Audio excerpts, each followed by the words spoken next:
I went to Israel for 3 days and was very lucky to be there before the war between Palestine and Israel resumed. On the afternoon of September 26, 2023, we boarded the Celebrity Apex cruise ship, set sail at night, and began a journey around Israel, Egypt, and Turkey. What we never expected was that we would be the last tourists on this cruise to Israel. This trip was really timely. As soon as we left, the war started. The history of the Jewish people seems to be described as troubled.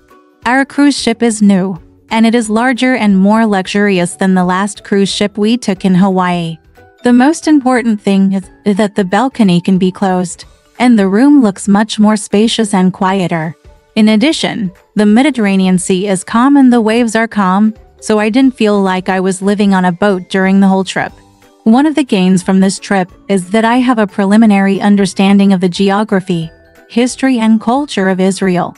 In addition, the trip to Israel crystallized the image of Jesus in my concept. We traveled in Israel for a total of 3 days, stopping at 2 ports, Ashdod and Haifa. The first 2 days were anchored at Ashdod Port, and a customized 2-day tour for people had been arranged in advance. The first day of the trip to Israel was a long journey, taking more than 2 hours one way. We visited 2 places, the Masada Castle and the Dead Sea. The 2 places are not far from each other, passing through mountains and deserts covered with yellow sand. The port of Ashdod is only about 30 kilometers away from Gaza. From the port, drive up to an altitude of more than 600 meters, and then drive down the mountain to the coast of the Dead Sea. The Dead Sea is about 400 meters below sea level. It is a winding mountain road all the way. The road is smooth, and there are not many vehicles. There is an observation deck at an altitude of -177 meters. In the distance, you can see the sand dunes connected to the mountains. The close view is the Dead Sea, which is as flat as the sea. You can also see the country of Jordan on the other side of the Dead Sea. Further down from this tourist spot, you will see Masada Castle Masada after a short drive. This castle is on a cliff by the Dead Sea, and tourists have to take a cable car to get up. The temperature that day was estimated to be around 35 degrees at noon, which was very muggy. It's really unpleasant to walk on a sandy and rocky top with no vegetation. But this place has great significance to the Jewish nation, and it can be said to be the historical root of the Jewish restoration of the country in Palestine after World War II. Masada is located 450 meters above the level of the Dead Sea. The original city wall of about 1,400 meters is now in ruins. There are different opinions on who built this castle, but during the Roman Empire, from 37 to 04 BC, it was the refuge and winter palace of the king of the Jewish Autonomous Kingdom Herod. From 66 to 70 AD, the First Jewish War broke out, a Jewish uprising against the Romans. In 72 AD, the Romans surrounded Masada and launched a siege after nearly 3 months of siege.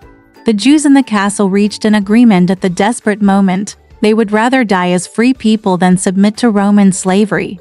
When the Romans finally breached the walls of Masada, they were left with only 960 Jewish corpses, burned buildings, and well-preserved granaries. Another woman and 5 children survived by hiding in the cistern, leaving the story of Masada to the world. This story first made me understand why the Jews chose to return to Palestine to establish their country. It also highlighted the integrity of the Jewish nation. Masada is designated as a World Cultural Heritage by the United Nations. After descending from Masada, we went to the Dead Sea. I remember my elementary school geography teacher said, "You don't need a life buoy to swim in the Dead Sea, and you won't sink to the bottom.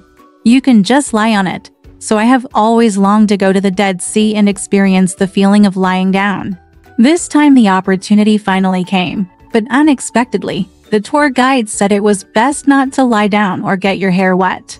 The tour guide emphasized 2 things to us. 1. We must wear shoes. 2. Sit down when the water reaches your calves. Sit, don't lie down, and don't bury your head in the water. I don't know what's wrong with getting your hair wet, but it is recommended that you wear shoes when going into the Dead Sea, and preferably diving shoes. The seabed is full of salt crystals, which are very sharp. Once you scratch your skin, the salt water will sting. One of my companions was wearing a pair of sandals that day and slipped and fell, bruising his back. The salt water killed him and he screamed in pain. Another suggestion is not to go when the weather is too hot. The water will feel hot. The ground temperature was about 35 degrees Celsius that day, but the water surface temperature was 38 degrees Celsius. It did feel like overheating when we first went down. Let's talk about our Israeli tour guide Ron first. Ron is a dark-skinned middle-aged man, medium to tall, with a strong build and a face that looks a bit like Stallone, who played Rambo back then.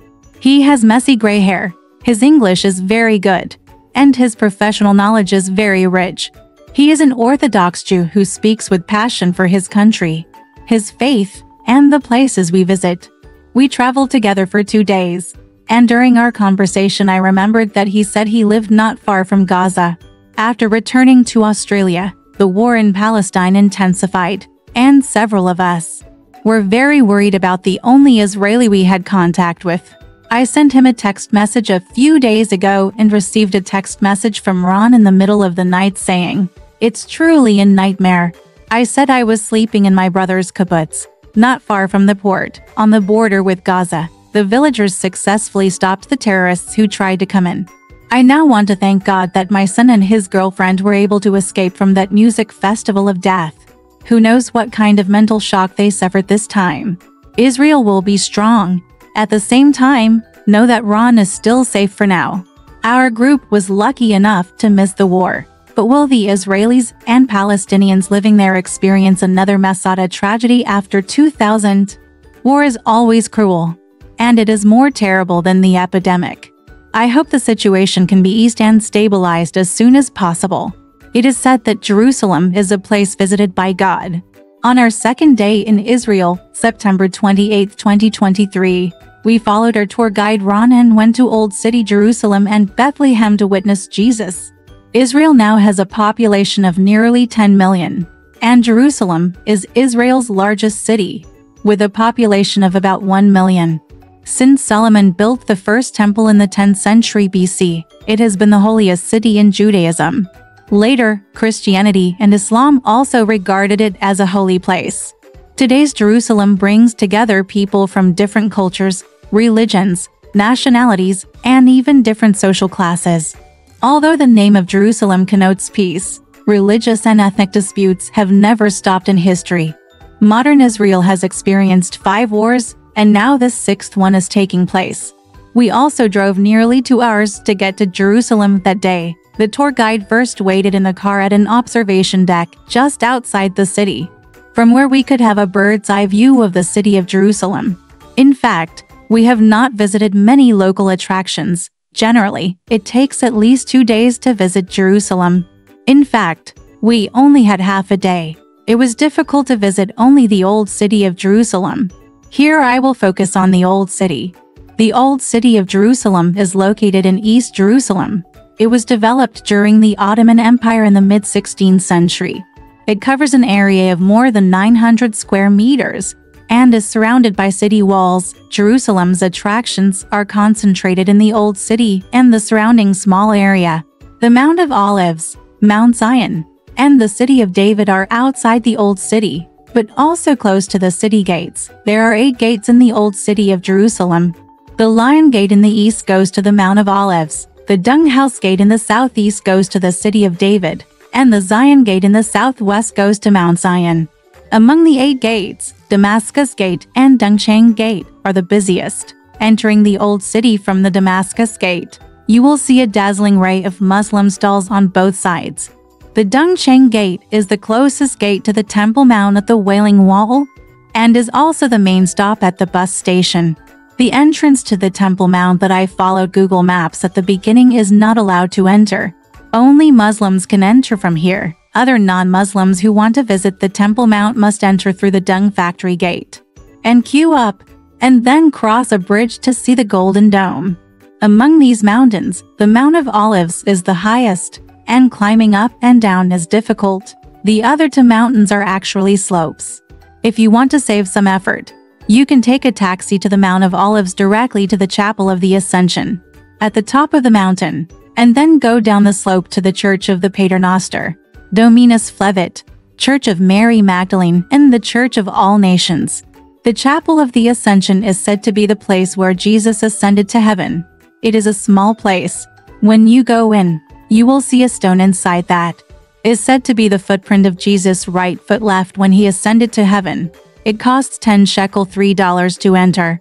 The Church of the Paternoster also costs 10 shekel. I looked at it from the outside, but didn't go in. There were almost no people coming to these two places. I think it's okay for us non-believers who want soy sauce to see it or not. The Church of Mary Magdalene is a typical Orthodox Onion church, built in memory of Mary Magdalene, the female disciple of Jesus. There weren't many people there, so it was quite quiet inside.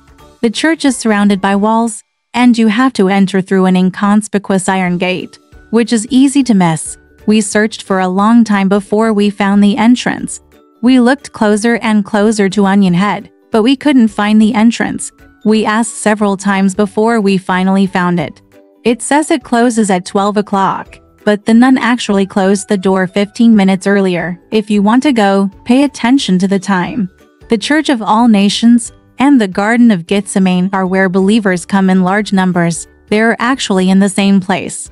It is the place where Jesus prayed on the eve of his rest after the Last Supper, and where Jesus was betrayed by Judas. The pilgrims in the church often sang loudly. Looking at the old city from the Mount of Olives, the big golden dome is shining with golden light. It has to be said that the Geomantic Omen is occupied by Muslims, and the Jews can only cry angrily at the Wailing Wall below. In the distance, on the right side of the city wall, you can see the Golden Gate, the only closed gate among the 8, and the Muslim cemetery below.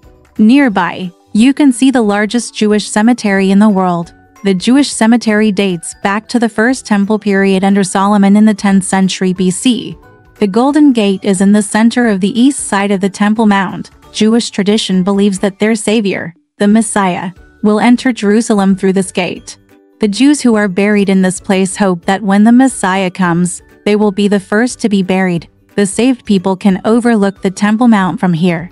Who would have imagined that Kinmen was blocked by later Muslims? In 1541, Ottoman Suleiman the Magnificent sealed the gate to prevent the Messiah from entering. And Muslims also built a cemetery in front of the gate. Kinmen cannot be visited casually. I heard from a Taiwanese tour guide that she wanted to touch Kinmen 20 years ago, so she walked along the base of the city wall. As a result, she was scolded by Muslims angrily along the way. How could she trample on the tombs of our ancestors? The most central area is the area around the Wailing Wall. In front of the Wailing Wall, the heads are shaking like garlic, accompanied by tears, and it feels a bit heavy. Men at the Wailing Wall pray separately on the left and women on the right. The requirements for men's clothing and props are much stricter than those for women. The Israeli Jews we see here don't look much like the Jews in our town. American Jews are basically similar to European and American white people. While Israeli Jews look neither like white people nor Middle Eastern Arabs, they have their own unique characteristics. Appearance. To enter the Wailing Wall from the Dung Factory Gate, you must first go through the security gate. After entering, queue on the right to go to the Temple Mount. There are many attractions in the Old City. For the convenience of explanation, let's record what we saw in the Old City. According to our tour route in the Old City of Jerusalem that day, 1. Western Wall. We entered through the Dung Factory Gate and went directly to the Western Wall, which is called the Wailing Wall in Chinese. The first temple was built by Solomon in 930 BC and burned in 588 BC. The second temple was built by the Persian king in 515 BC and was demolished by the Roman legions in 70 AD. Among them, the Wailing Wall is the only remnant of the temple, with a total length of 488 meters. Most of it is covered by new buildings. The exposed part has become a place where Jews and believers gather to hold religious ceremonies. People come to the wall every day to pray and make wishes. The Wailing Wall is of great significance to the Jews. It is said that every Jew who stands in front of this wall and touches the boulders on the wall will feel the eternal and sacred connection between himself as a Jew and the Jewish nation. We saw many people of different ages dressed up, holding a book in their hands, sitting at the wall for a long time and talking. Passers-by can feel their devotion. The tour guide said that we can also go to the wall to make a wish, but we must be sincere and not play around. 2. Market. Some of the old streets, courtyards, and market streets in the old city of Jerusalem have been preserved. That day was Friday, a local religious holiday, and only a few small shops were open. However, the shops on both sides of the stone-paved old street are neat and tidy, selling local specialties such as spices, dried fruits, and handicrafts, which look very tempting. It's a pity that we were in a hurry and didn't have the chance to stop and take a walk. It was a pity. 3. View the Dome of the Rock. After having lunch at a small Muslim shop on Market Street, the tour guide took us to a high slope to overlook the Dome of Rock in the Muslim Quarter. There was a religious ceremony on the Golden Dome that day and tourists were not allowed to enter, since we were rushing to Bethlehem. We could only watch it from a distance. The rock dome looks like a cloisonne teakin with a golden dome from a distance. It has a very exquisite appearance and is also called the Golden Roof Mosque. Although it was rebuilt in 1022-23, it is still one of the oldest surviving Islamic buildings. 4. Church of the Holy Sepulchre. The Church of the Holy Sepulchre was built in the 4th century. The 10th to 14th most important stations on the Stations of the Cross are all in the Church of the Holy Sepulchre. It is considered to be the place where Jesus Christ was crucified and ascended to heaven. It is a Christian. The holy place is regarded as the navel of the world. We entered the Holy Sepulchre from the entrance of the church and saw a large picture of Jesus being crucified, lowering Jesus from the cross, and the stone slab on which Jesus' body lay. 5. We left the old city from Zion Gate, and our tour guide took us to visit the nearby St. Peter in Gallican and Dormition Abbey. My favorite is the Jimming Church. Its ceiling is as beautiful as a kaleidoscope, and the colors throughout the church are soft and warm. This commemorates the story of Peter, who denied the Lord 3 times due to cowardice, and lost his mind after the arrest of Jesus, and how he came to his senses and repented. The church has 3 floors, and there is a cave cell in the basement. It is said that Jesus was imprisoned in this cave after his arrest. Every year on the Passion of Jesus, worshippers hold candles and come here to mourn and meditate. We entered the room of the Last Supper, thinking there would be a long table for dinner, but there was only an empty hall. King David's tomb is 3,000 years old and worth a visit. That afternoon, we went to Bethlehem. Think about it. Even though I have worked in a church school for many years, I still consider myself an atheist. All God's teachings seem to be heard in one ear and in the other. However, for decades, the hymn melody sung by children every Easter and Christmas has, indeed it cannot be cooked anymore. Among the particularly familiar ones are Long Time Ago in Bethlehem, Mary's Boy Child Jesus Christ, and O Little Town of Bethlehem, etc. These songs have become deeply rooted in the hearts of the people as Christmas has become popular all over the world. Originally, we did not plan to go to Bethlehem on this trip. Bethlehem is 10 kilometers south of Jerusalem and has a population of about 30,000 people, of which about 70% are Muslims, and the rest are Christians. There are almost no Jews here. Bethlehem is a Palestinian area and Israelis cannot enter it at will. When the tour guide heard that we wanted to go see it, he contacted the tour guide there in advance, and we paid an extra $100 for this. The tour guide Ron dropped us outside Bethlehem and let us get into the local tour guide's car. Ron himself was waiting in Israel. There is a sign indicating that starting from here is the Palestinian area, which is forbidden to Israelis, is dangerous to life and violates Israeli law. Because it was a religious holiday that day, the shops were closed and there were very few people on the streets. Since our ship had to leave the shore for the next port that night, we only had more than 2 hours in Bethlehem and visited 3 churches, all related to the birth and growth of Jesus. 1. The Church of the Nativity, the place where Jesus was born, was built in 565. The church part has a history of about 1,500 years, and the mosaic floor retains traces of that time. There are original pillars on both sides of the middle road in the hall, with some finger holes on the pillars for believers to pray and make wishes. The Grotto of the Nativity is said to be the exact location of the cave where Jesus was born. There is a star cave altar there, and only 2 people can climb down to look at it at a time. I actually didn't know what I was looking at the time, but later I checked online and found out that what everyone was looking at was a platform marked with a 14-point silver star on the ground. It said in Latin, "This is the place where Santa Maria gave birth to Jesus Christ." This church was crowded with people, and our tour guide went through all the obstacles to get us in first. He was really awesome. Later, we rewarded him generously for this. 2. Church of St. Catherine, adjacent to the Church of the Nativity. It was built in the 15th century. Although small in scale, it is well preserved. 3. Milk Grotto Church, built in 1872. It is said that when Mary nursed Jesus, her milk dripped and turned the cave white. On this day we witnessed the death and resurrection of Jesus Christ in the old city of Jerusalem, and the birth of Jesus in Bethlehem. Although these were not enough to turn me into a Christian, the image of Jesus gradually became concrete in my mind. However, in the final analysis, I am still a layman, and daily human feelings and sophistication always move me more. I have another strong memory of what I saw and heard that day. That day I boarded a Palestinian tour guide car, and the alleys the car drove through were rugged and winding. Because the road is very narrow, when two cars pass by at the same time, one of them must give way. At a corner, a wedding car with colorful ribbons came towards us. Our driver backed the car 10 meters before finding a wide space to get out of the way. A few of us admired his gentlemanly demeanor, and the young driver said wittily, if it were anyone else, he wouldn't let it go. This is a wedding, and the decoration of the car is still the first wife to marry, so it is very important. So we talked about Muslim polygamy, and he joked that he had 5 wives, as if a car needs 4 wheels and a spare tire, so he married 5. We knew he was joking because the driver looked like a child, probably 20 years old at most. Hearing him feel so happy telling jokes, I asked him, "Are you happy living here?"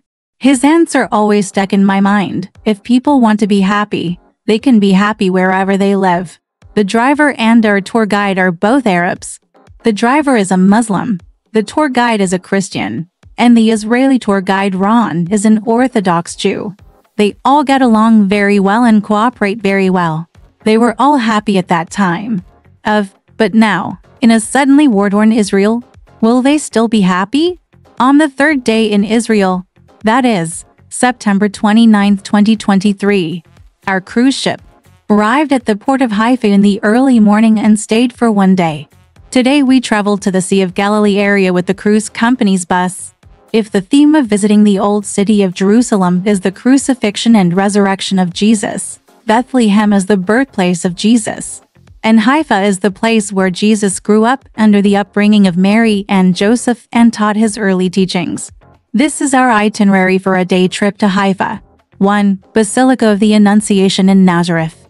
Nazareth is a city in northern Israel that has great religious significance, because the Bible says Jesus and his parents once lived here. The churches we visited this morning were all related to St. Mary and St. Joseph. The Annunciation Church is the largest Christian church in the Middle East, built in 1954, mainly to commemorate the Virgin Mary. The most worth seeing is the collection of Madonna statues sent from various countries around the world. It can be said to be an exhibition hall of Madonna statues. Below are the Madonna statues from several Asian countries. The one in China looks like the Guanyin Goddess of Mercy, which is very cute. 2. St. Joseph's Church is near the Annunciation Church. St. Joseph's Church is very small, with only one basilica, where Jesus was taught when he was a child. 3. The Jordan River is where Jesus was baptized. It takes more than half an hour to drive to the Jordan River. This area belongs to the Galilee region and is close to the Sea of Galilee. The Sea of Galilee is the largest freshwater lake in Israel, so the scenery along the way is different from other places in Israel. There are many green plants and fruit trees, and it is lush everywhere. The tourist attraction is the place where Jesus was baptized by the Jordan River. Believers from all over the world come here to be baptized. And there is a choir singing with them during the ceremony, which is quite interesting. For lunch we had fish from the Sea of Galilee, which tasted pretty good. I visited to more churches in the afternoon. 4. Church of Beatitudes. This beautifully built church is located on the Sea of Galilee with beautiful scenery. Jesus preached and taught here in his early years. Since the 4th century, many believers have come here to worship. 5. Tabgha Church of the 5th century. Tabgha site of vessels and fishes. The Bible records the story of Jesus feeding 5,000 believers with fish here. This is a courtyard-style church, located in a remote location, but there are a lot of visitors. The mosaic pattern on the ground, which dates back 2,000 years, is clear and complete, and has strong artistic value. Before I end my travelogue on my 3-day trip to Israel, I would like to say that we are very lucky to have the opportunity to stop in this magical country before the war breaks out again in the Middle East. Israel has so much history and religious culture, and we only got a glimpse of it in 3 days. In addition, there are some people who did not go to Jerusalem with us. They went to the city of Tel Aviv and came back and said that the urban area of Tel Aviv they saw was very modern. People in the past were fashionable and comfortable. And it was no different from Melbourne. When I heard this, I felt a little regretful that I had not seen the modern side of life in Israel. However, now that the war is raging, it is estimated that this peaceful scene no longer exists, sadly. Alright, this story has come to an end. If you liked it, please give it a thumbs up. Thank you.